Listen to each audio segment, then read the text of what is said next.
Thank you so much for joining us here tonight. My name is Lindsay with University City Public Library, and we are so happy to welcome Joyce Slater, an acclaimed storyteller based out of Kansas City, Missouri. Kansas City, Missouri, or Kansas City, Kansas? I want to be sure to make that Missouri. Okay, good deal. And she is here tonight to share both regional and classic ghost stories with us. We're going to have a really great variety here tonight. So without further ado, Joyce, please take it away. Okay, and Lindsay, will you be spotlighting me? Or oh, yes. There you go. Thank you. Thank you for the reminder. All right, welcome everyone. And thanks so much to Lindsay for inviting me to tell ghost stories, one of my favorite kinds of stories. And I see on the list, there are a lot of storytellers who have joined us who have their own ghost stories, some of them pretty creepy.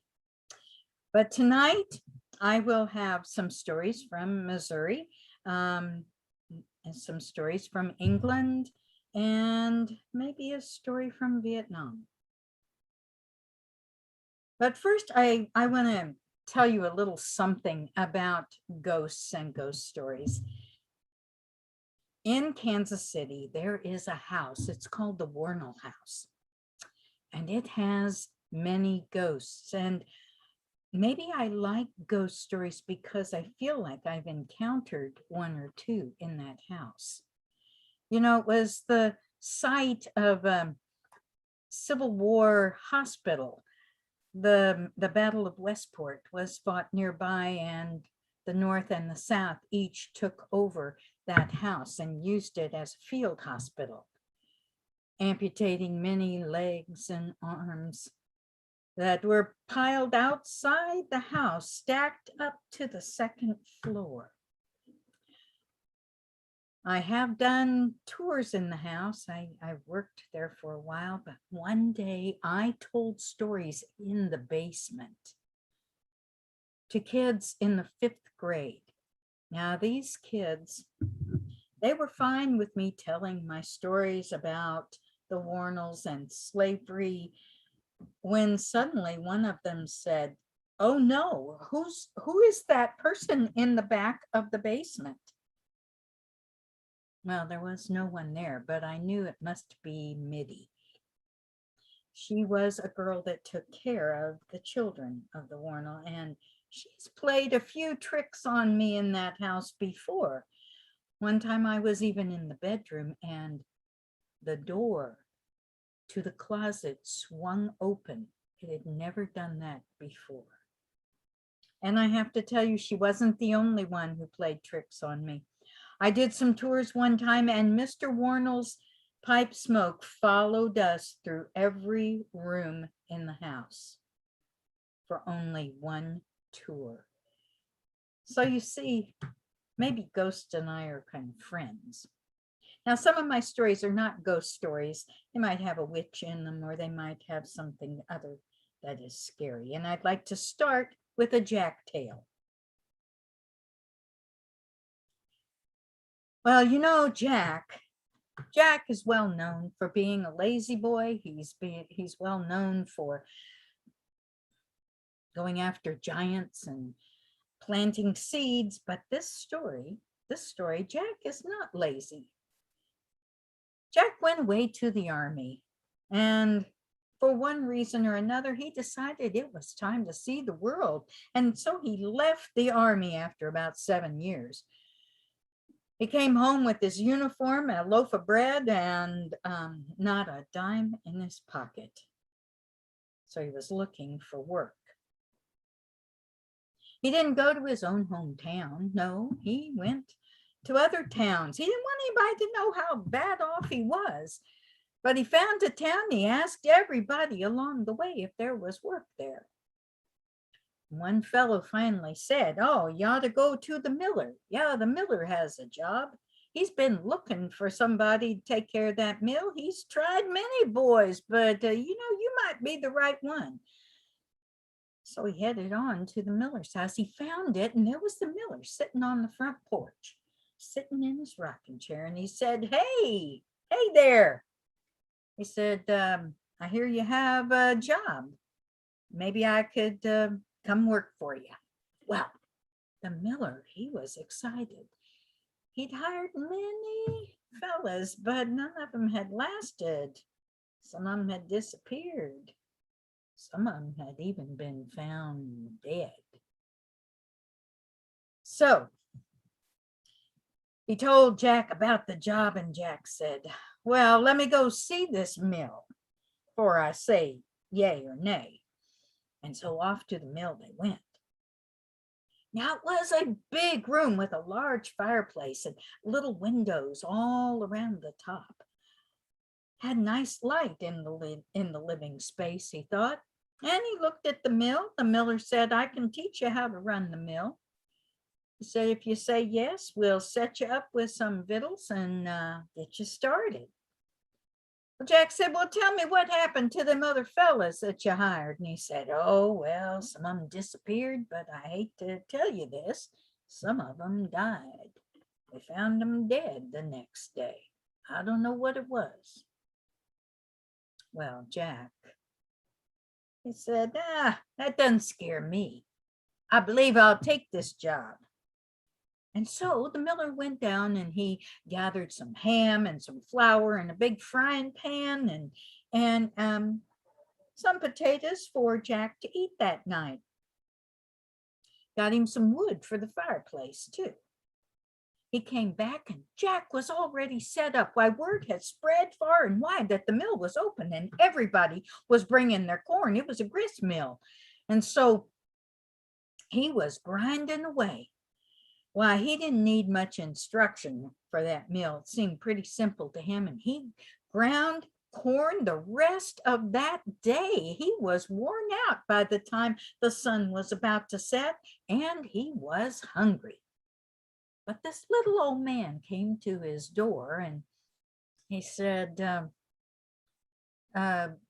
you know, could you grind my corn for me? Well, Jack had already closed down the mill, but he saw that this man had probably traveled a long way, so he took his corn and he said, don't worry about it. I can start it back up real quick like, and I'll grind your corn. And he did.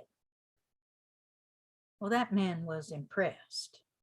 He said, you know, I've come here many a time with a little bit of corn to grind. Nobody has done it for me. They turned me away. You're the first one that really did something for me. He said, you know, I'm going to give you a prize for that. And he reached in his pocket and he pulled out a silver knife. It was pure silver and it shone. Oh my goodness, it was just as sparkly as could be. He said, here, I want you to have this. And Jack said, no, I couldn't take that. No, I did this because this is my job. He said, no, you're the only one.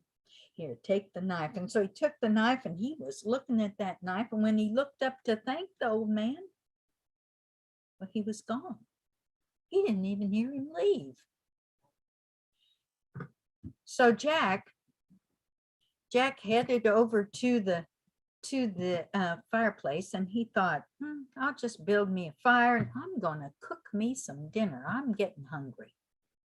He got out that frying pan and he polished it up real good. And he put a little ham fat in it and it sizzled. And then he put some ham in, sliced some potatoes into there and put a little flour in, make him some gravy with all that. He used that silver knife. He thought this come in handy. Well, while he was cooking, you know, those little windows up above, they still had light coming through, but one by one they began to darken. And the room turned dark as night, except for the fire in the fireplace. So Jack, he looked up and every one of those windows had a black cat sitting in it. He was surprised. They were just watching him. And then suddenly he heard a thud right behind him, and there was the biggest black cat of them all. Came right over to his pan with his ham and his potatoes in there. And it started to put its paw in it. And he slapped it away and he said, "Don't you put your doll in my sop. Stay away from my food." And that cat just hissed. Pretty soon, it came forward again and it tried it one more time, and he slapped it again. He said, "You come here one more time, I'm going to take this silver knife and cut your paw right off." Well, sure enough, that cat came forward and stuck its doll right into that gravy. And Jack raised that silver knife and whack! That paw flew off. Now, by that time, all those cats had been surrounding him. And it was a little frightening. But when that paw flew off, those cats disappeared. Now, he didn't like the whole idea of cats putting their paw in his food. So he just dumped all that food out, and he went outside and got a little sand and dirt, and he scrubbed out that pan, and he started all over. And he made himself a good meal. And then he rolled up in a blanket and went to sleep. Now, in the morning, he got up and he thought about that paw. Now, he cleaned that knife up real good and he looked for that paw, but there wasn't a paw there anymore. It was a lady's hand, and it had a wedding ring on it.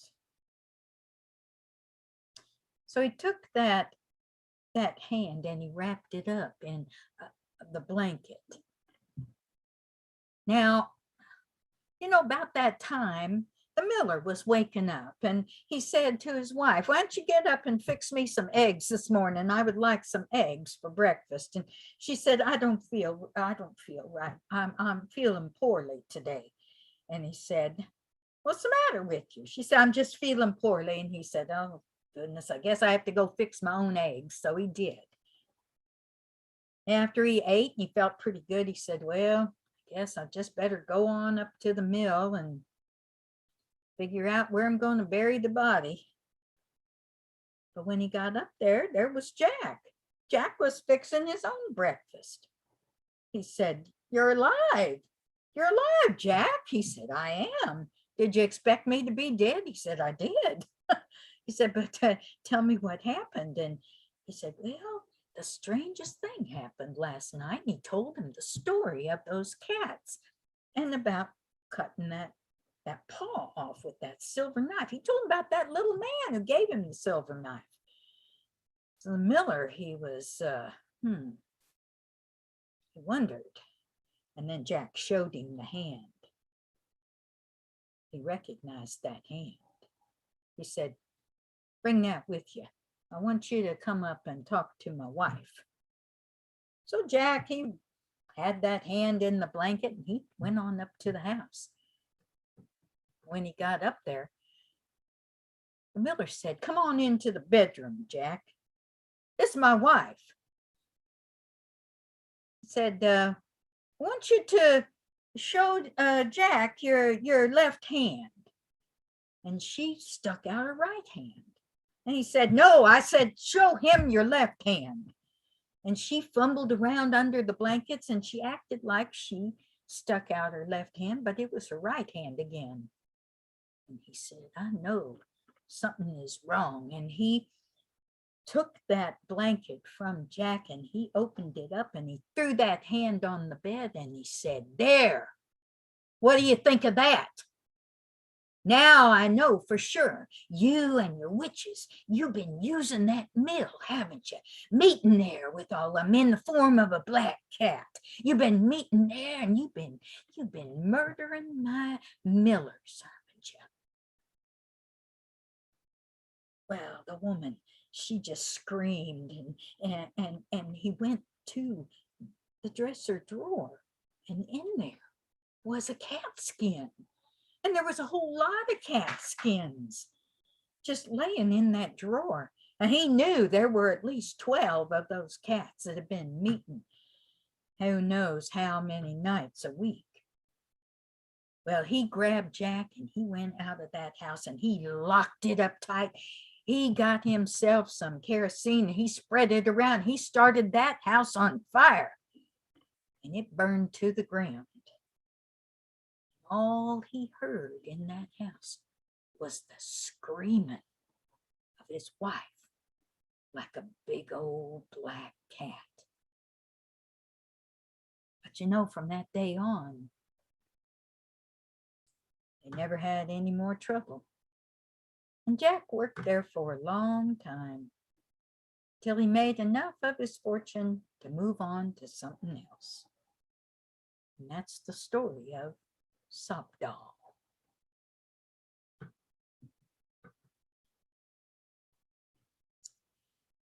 Well, I always like to tell the story of Mr. Fox. I just have a fascination with Mr. Fox.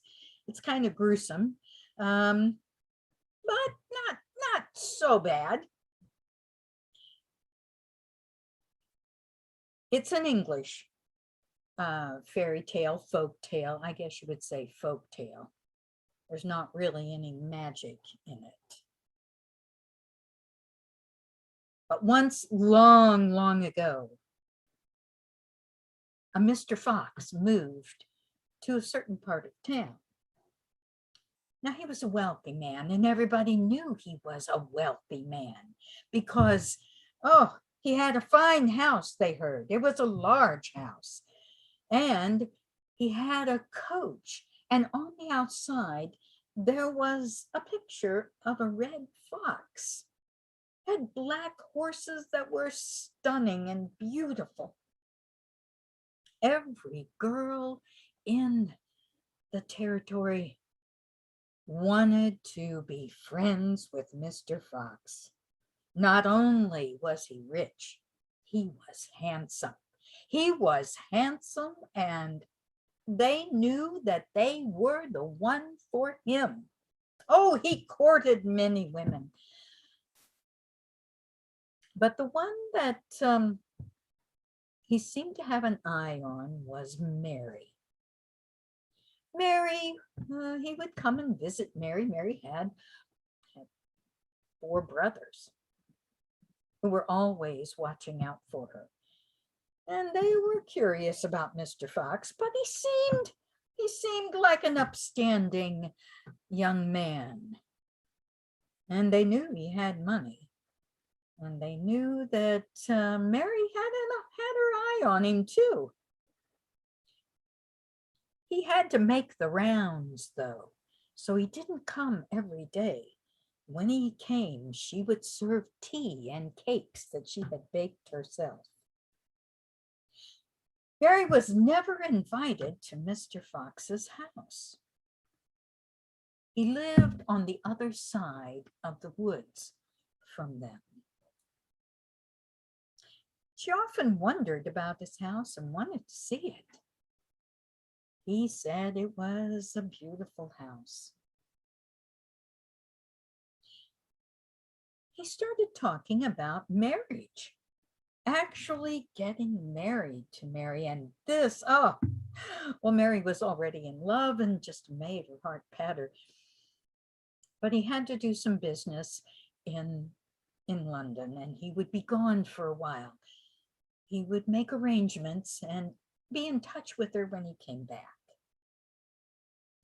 Well, Mary was out while he was gone, walking around the countryside, when she wandered through these woods, and sure enough, she saw Mr. Fox's house on the other side. And she thought, he's not home. Maybe I can just go into his house and see what it's like. I mean, surely if he wants me to marry him, he'll want me to see his house. And so she made her way up the front walk to the front stairs, which were large and steep. And when she looked up above the stairs, she saw a sign. It said, "Be bold, be bold." And she thought, I am bold. I'm going in this house.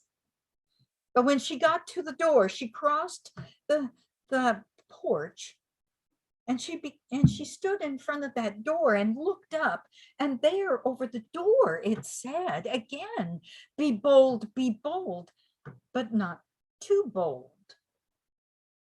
Well, she thought, that's very strange that he would say that twice. Be bold, but not too bold.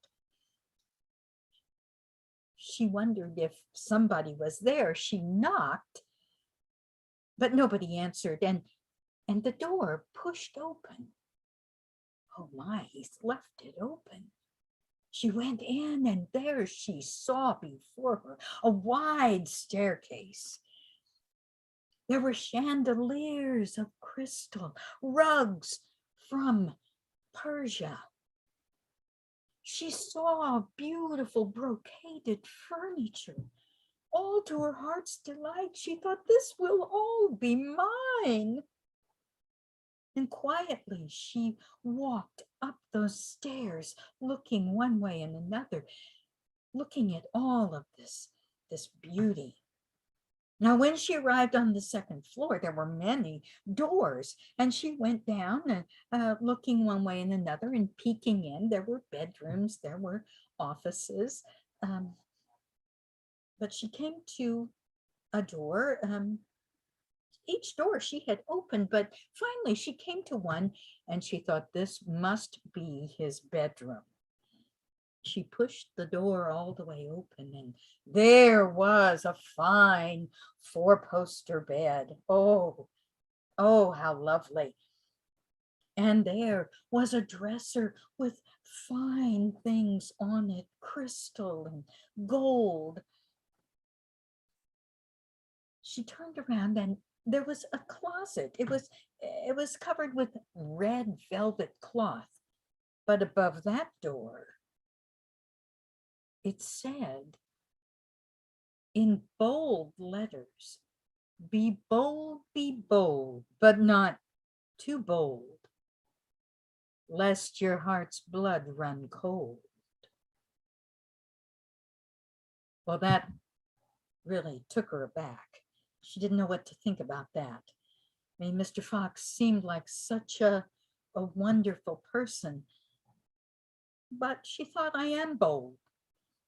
So she opened those drapes, and she went inside this little room that was so dark. She bumped into what felt like a barrel. She reached her hand in, and it felt like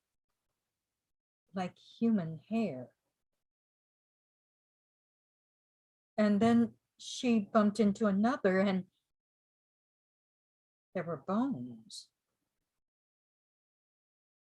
But the third one, when she reached her hand in there, oh, it was sticky. It was sticky and warm. And when she came out of that room, she could see that she had blood on her hands. Blood. What was this, Mr. Fox? She left his bedroom. She ran to the stairway. She ran down the stairs, but as she was running down the stairs, she saw Mr. Fox coming up the walkway. He was dragging a woman by her hair, and she was screaming. He dragged her up those front stairs and through the front door, and before she knew it, she was hiding. Mary was hiding beside the staircase, pushing herself as far back into the corner as she could so he could not see her. He dragged that woman up the stairs, but she grabbed the rail with one hand. And when she did, Mr. Fox drew his sword And with one swipe, her hand flew and landed in Mary's lap. It took all she had not to scream. And when he was gone, she wrapped that hand in her apron and she ran from the door. She ran all the way home. And she told her brothers what had happened. Her brothers, they knew just what to do. You see, that afternoon, Mr. Fox had called on them and he had arranged tea for a later time. And when he came, well, the brothers were nowhere in sight, and he wondered, do they finally trust me? But Mary, she served him tea and cakes, and she said, oh, Mr. Fox, I have to tell you about a dream I had. He said, a dream? Oh, tell me. She said, I dreamt that I went to your house. And I walked up the front stairs and there was a sign, be bold, be bold. He said, well, it was just a dream. So put it from your head. That is not so, and it cannot be so. She said, but then above the door, there was another sign. Be bold, but not too bold. Mr. Fox looked a little nervous, but he said, oh, Mary, you must forget your dreams. That was a dream, only that is not so, and it cannot be so. She said, but then I walked up your stairs and I entered your bedroom and I found another room, and above it there was a sign that read, be bold, but not too bold, lest your heart's blood run cold. He said, it's a dream, Mary, it's a dream. It is not so, it cannot be so. She said, but then I saw you coming up the path and you were dragging a woman and you dragged her up the stairs, but I was hidden by the side of the stairs. And when she grabbed a hold of the rail, you drew your sword and sliced her hand right off. And here is that hand now. And she threw the hand at him. And he said, it is not so, it cannot be so. And just then the four brothers came out from behind the drapes where Mary had them hidden. And they grabbed Mr. Fox. And those beautiful horses of his, they tied a limb of his to each of those horses and released them and sent them to the wind. And that, my friends, was the end of Mr. Fox.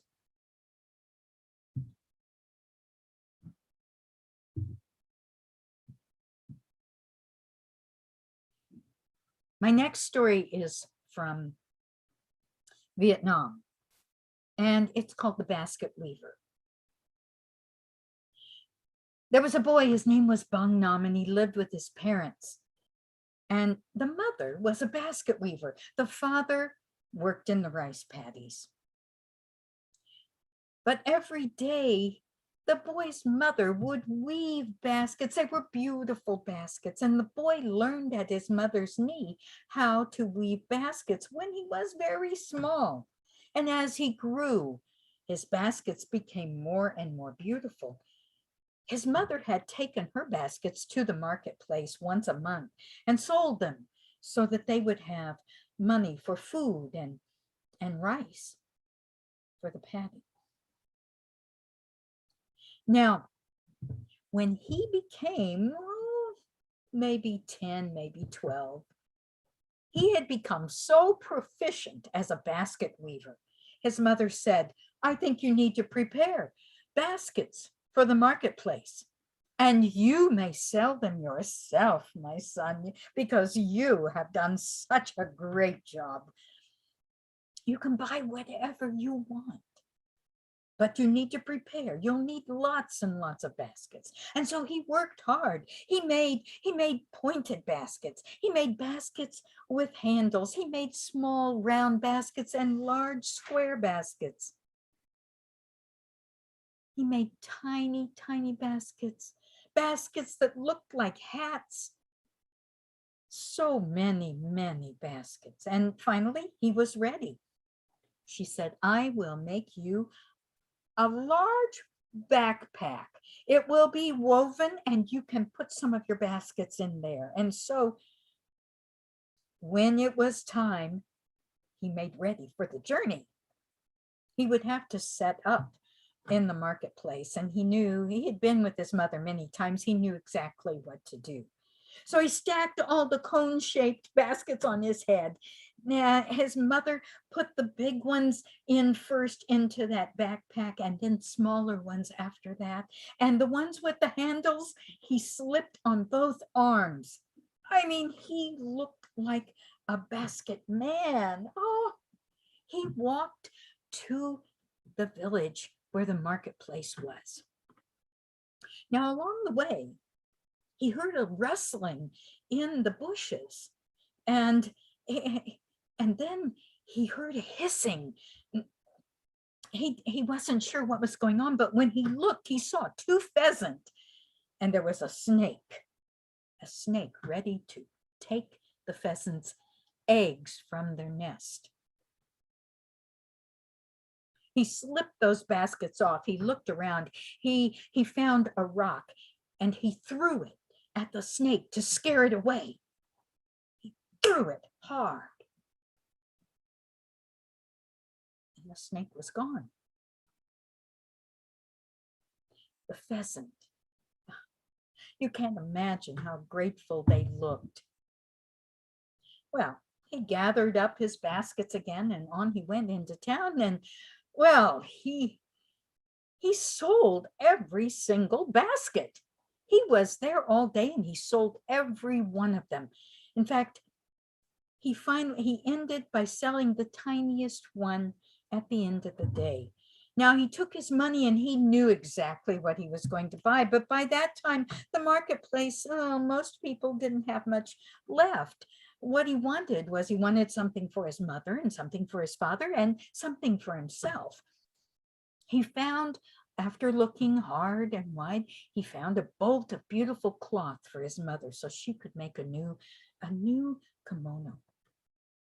Then he found for his father some new slippers. Now, what he wanted for himself was either ink or a brush or maybe some rice paper because he wanted to learn how to write. And he did find a beautiful brush. And so he bought all those and he put them in his backpack and he started to make his way home. But by then it was dark. And he was going through the same place he had come, but now it looked so different. And he seemed to be walking in circles and he was lost. And he thought, if I stop here, things like that snake will get me. He was so frightened when suddenly he saw in the distance a light, a golden light. He headed towards that light and it was a house. A small house. And when he grew very close, the door slid open and there stood a beautiful woman. She was all dressed in yellow with black shining hair, a beautiful face. And she said, "Oh, I have been waiting for you. I have prepared a meal for you." And there in front of him was a meal. There were deer tendons and chicken. There were dumplings. There were all sorts of delicacies. And he didn't even realize he hadn't eaten all day. He sat down and he ate and he ate. And then she came back in when he had finished. And she said to him, I have been waiting for you. I saw you on the path. He said, it was so dark. How could you see me? She said, I saw you this morning on the path. And while she was talking, her yellow dress began to unwind. And now before him was a large snake, identical to the one he had seen in the bushes. She said to him, You killed me this morning. Now you are mine. He said, No, I didn't kill you. I only meant to frighten you away from the pheasant. She said, Don't you know that as nature serves, we, the snake, eat the eggs of the pheasant? It is what we do. But you stop that. He started to run towards the door. But as he did, her tail wound completely around the room and blocked his exit. He began to cry. He thought of his mother and his father. He thought about how he would never see them again.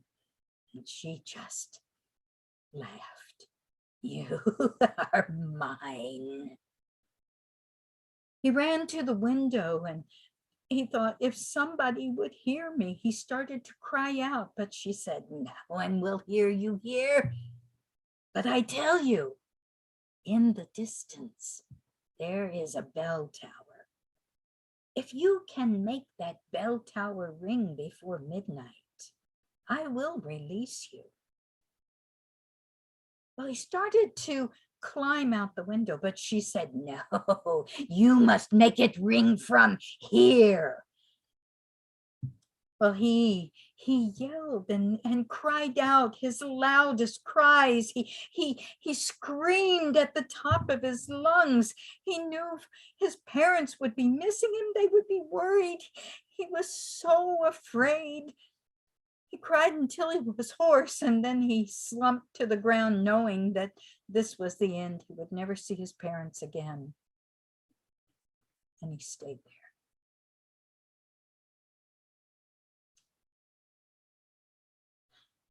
It was drawing close to midnight. And she had a way of letting him know just what time it was. She drew closer to him as though when midnight came, he would really be hers. But he started to cry out again. Even though his voice was hoarse, he cried over and over and over. And just before midnight, those bells began to ring back and forth, bonging one after the other 12 times. And when the 12th time rang, that snake disappeared. The house disappeared. And there was the boy sitting in the woods. He was so tired, he fell over, sound asleep. But in the morning when the sun shone, he got up, he gathered his things, and he searched for that bell tower. And there he found, on the floor of the tower, 2 pheasants, one with a broken beak, one with a broken wing. The pheasant had saved his life. He took them home and he healed them. They remained friends till the end of each of their lives. And that is the basket weaver.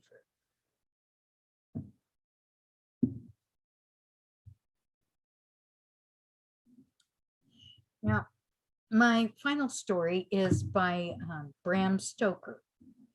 Now, many of you know him for Dracula. And in fact, not many people knew him during his lifetime very well, although he was a very, very strange person. I mean, he knew a lot of famous people, but his writings didn't garner as much notoriety as he wished until after his death. And somebody made a movie of Dracula. But this story is called The Judge's House. It takes place in England, and it is around the turn of the last century. Malcolm Malcolmson was a student, and he was a good student in the sense of a true student. He studied hard and well. He knew his exams were coming, and so he searched for a place that would be quiet, away from his friends, away from frivolity, away from parties. He wanted to be serious, although his friends tempted him. So he gathered his books and his clothes, and he went to the train station, and he searched through the towns, and he found a town to which he had never been, Benchurch. He bought a ticket and boarded the train. When he arrived, he saw it was a sleepy little town. It had one inn, the Good Traveler. He rented a room for the night and found out that, yes, it was a sleepy town, but 1 week out of the month, it was a marketplace, and it would be filled with people. So after he had a good rest that night, he decided he would look for someplace else to live for his time in this town. He searched and he found the perfect place. It was a stone house, low stone house with a huge stone wall surrounding it. It had a bell tower, and it had tiny windows at the top. Well, he found the agent for it. The agent was so excited to rent this house because, you see, it hadn't been rented probably in 50 years. I mean, he'd grown so lax in taking care of it because nobody had ever wanted to live there based on the rumors and its reputation. Well, Malcolm knew he could find out plenty at the inn about this house, so he didn't bother that agent, but he paid 3 months' rent, and he went back to the inn to gather his things. The innkeeper, the landlady, Mrs. Witham, she said, "Well, did you find a place?" He said, "I found the perfect place. It's a stone house." He told her all about it, and her eyes grew wide, and she said, "Oh, no, that is the judge's house. You can't go to that house. I wouldn't allow my son to go to that house. You cannot go to that house. You seem like such a nice young man." He laughed. He said, "Oh, this is silly." She said, "You young people laugh at what we old people know to be fearsome. Don't go." But he laughed again. He said, "I'm not afraid." She said, there are boogies there. Don't go." She said, "I don't know the whole story, but you know, the judge lived there, and he was a fearsome judge. He was a vindictive judge. Be careful." Well, he said, "Oh, I'm going." And she said, "Well, you'll need provisions. So I will gather some things for you. You can use a table that's been there that you've cleaned, and chairs, but you can't sleep on a bed that's full of bugs. You don't know how many critters have crawled over that mattress. So I'll see to it you have a good mattress." Well, by the time he made his way back to this house, the agent was there, the the woman from the inn, Mrs. Witham, was there with a number of men and a cart filled with provisions and a mattress and blankets and pillows and things for him to use. Truth be told, I think she just wanted to see the inside of that old house. And Mrs. Dempster was there. She was the woman the agent had engaged to help Malcolm settle in. She would help him clean. And so she had already started. She had dusted and swept and cleaned. Oh, she was a busy woman already. She cleaned out the stove and made it ready for cooking. And he was excited. Well, she fixed him a lovely dinner. And while he ate, he said to her, "You know, I've heard rumors of this house." She said, "Oh, don't believe everything you say. I would live here if I could. Rats, there are rats and mice. There are bound to be beetles and rats and mice in a house this old. That's what you'll hear. You might even hear a door slam in the night because of wind. This is a drafty house. In fact, I think you should probably put a screen around your bed at night to keep the cold out." She said, "But I'm telling you, when people say there are boogies here, boogies are rats and rats are boogies. So don't you mind what's going on. And you just do your studying and you sleep well." So he ate, and afterwards he had a nice long walk. He came back and he fixed some good tea. He always liked tea, and it kept him alert, and he sat down to his studies at a large table. Now, he had set everything up in the dining room, the bed and his table. It was a huge room. He just figured it was easier to keep to one room. But there was a fire in the front room. The front room had a fireplace, a mantle, and a lamp. Now, after he'd been working for a while, he started to hear the mice scurrying about behind the wainscoting and going across the ceiling, above the ceiling. He could hear them in the walls. And at first it startled him, but then he thought, I wonder why suddenly? Maybe they're comfortable with me now. And he grew used to it. It's sort of like listening to a clock ticking. But then suddenly there was silence. And this is what startled him the most. There were no mice chattering or scurrying about. And he looked about the room, and there in the front room on this large oak chair sat the largest rat he had ever seen. This rat had baleful eyes, and he was glaring at him. He squeaked. Now, Malcolm had his stack of books there, and he picked up a book and he threw it at the rat, but the missile did not hit the rat, and it took off. But Malcolm ran from his chair, grabbed a poker from the fireplace, and chased that rat, and it went up this rope in the corner of that room, the rope that went to the bell tower. He could hear him racing across above the fireplace where there were some portraits, some pictures. He couldn't make out what they were, but he saw his little face poke through one of those pictures, and the eyes were like lights in the dark.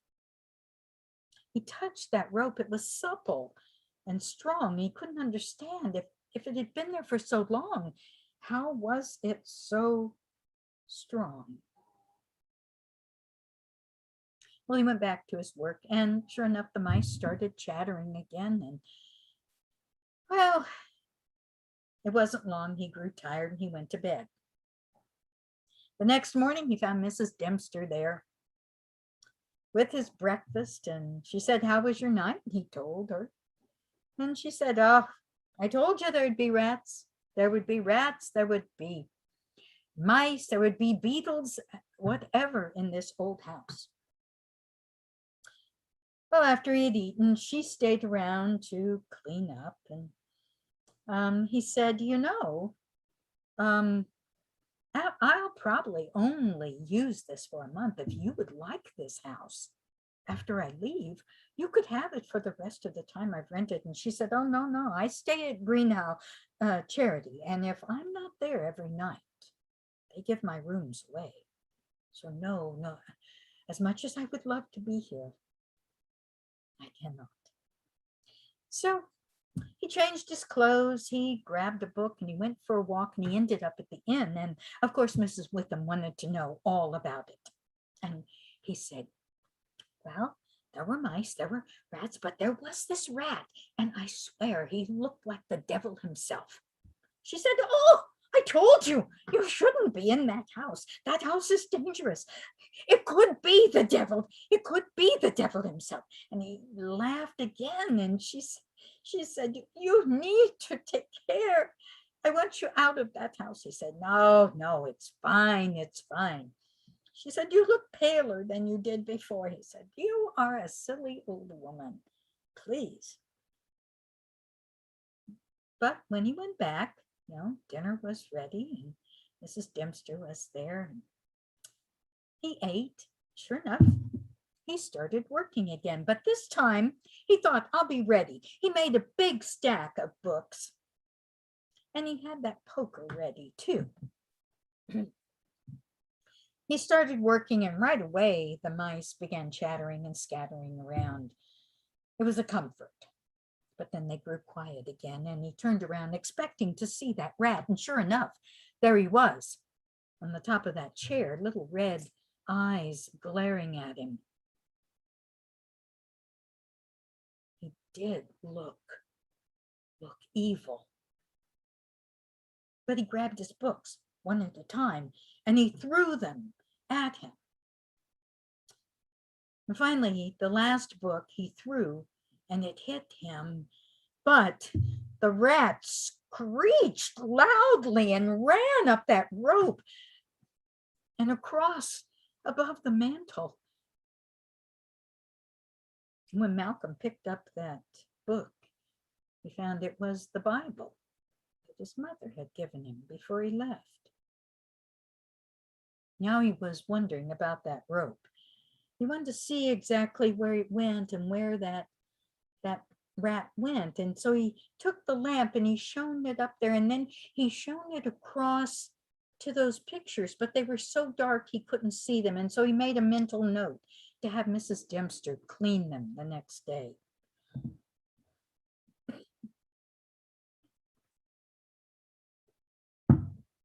He went in and he continued his work. But now he was a little on edge. He had a cup of good strong tea, which made him a little more on edge. In fact, he worked until almost dawn, and then he finally fell into bed.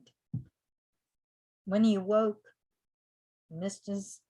Dempster had already brought his breakfast, and she was gone. Oh, he was tired. He was worn out. He got dressed for the day, and he went into the inn. And sure enough, there was Mrs. Witham. And she said, "All right, what happened last night?" She said, "Oh, and I want you to meet a friend of mine. This is the doctor. He'd like to hear about the judge's house as well." And so he told them both what happened. But when he told about the Bible, oh my goodness, she nearly fainted. And when he told about that rope and how supple it was, she just screeched. She said, "You need to leave that house." But the doctor said, "You do know about that rope, don't you? That rope has a reputation. It is the very rope that judge used to hang his victims. He was a particularly vindictive judge who hung people on whim. Would you like for me to come and stay with you? Malcolm said, no, I'm a young, plucky man. I don't need somebody to stay with me. He said, well, I tell you, when you go back to that house, you see that rope. If you need help, you ring that alarm, because we will come. We will come and help you. And so when he arrived, well, Mrs. Dempster was there and his meal was all set, and she said, I will leave you to it. Good night, and have a good sleep and a good study. And so he began again his studying. Now, he had promised that doctor he wouldn't take any more tea, because maybe it did make him a little edgy. And he worked and worked, and those mice were chattering and carrying on. And he didn't mind it at all, but then it was quiet again, and there was that rat sitting on that chair. He went over to chase it away, but he was curious. When he did, he wanted to see where it went. And then he remembered he had told Mrs. Dempster to clean those pictures. And when he looked up, he saw that one of them was a picture of the judge. He was sitting in that very chair with a rope hanging behind him. He was a thin man with a hooked nose, like a bird of prey. He had little red eyes that seemed evil, and his mouth was very strange. But he knew that, the rat had gone up there. Now he tried to follow where the rat went, and he couldn't make out where he went. And he looked back up at the picture, but it was blank in the middle. It was as if it was bare canvas. There was the chair, there was the rope, there was the fireplace, the room. And when he turned around, there was the judge sitting in the oaken chair, in his red cape with ermine on the edges, his evil smile, his eyes. Malcolm dropped the lamp. He couldn't move a muscle. In the corner, that rat had gnawed away that rope. It was so high, Malcolm couldn't even ring the alarm. And that judge picked up the piece that had fallen to the floor, and he formed it into a noose. He came close to Malcolm, and Malcolm could not move. It was as though he were paralyzed. He felt those icy fingers put that noose around his neck, and then that judge lifted him like a cord of wood and stood him on the chair. And the judge stood there also. He tightened that rope around his neck, and he tied it to the piece in the corner. And then he stepped down and kicked away that chair, and he pushed Malcolm, and Malcolm began to swing as the rope grew tighter and tighter on his neck. It rang that alarm bell, and sure enough, all the townspeople came. The doctor was the first to enter the room, and when he did, there he saw Malcolm in the corner, swinging back and forth.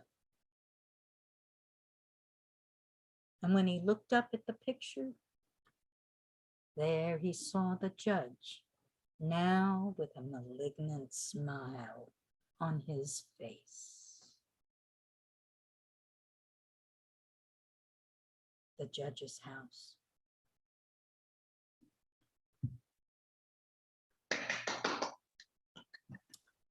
And that's why when you're a student, you need to surround yourself with friends. That was delightful. Thank you so much,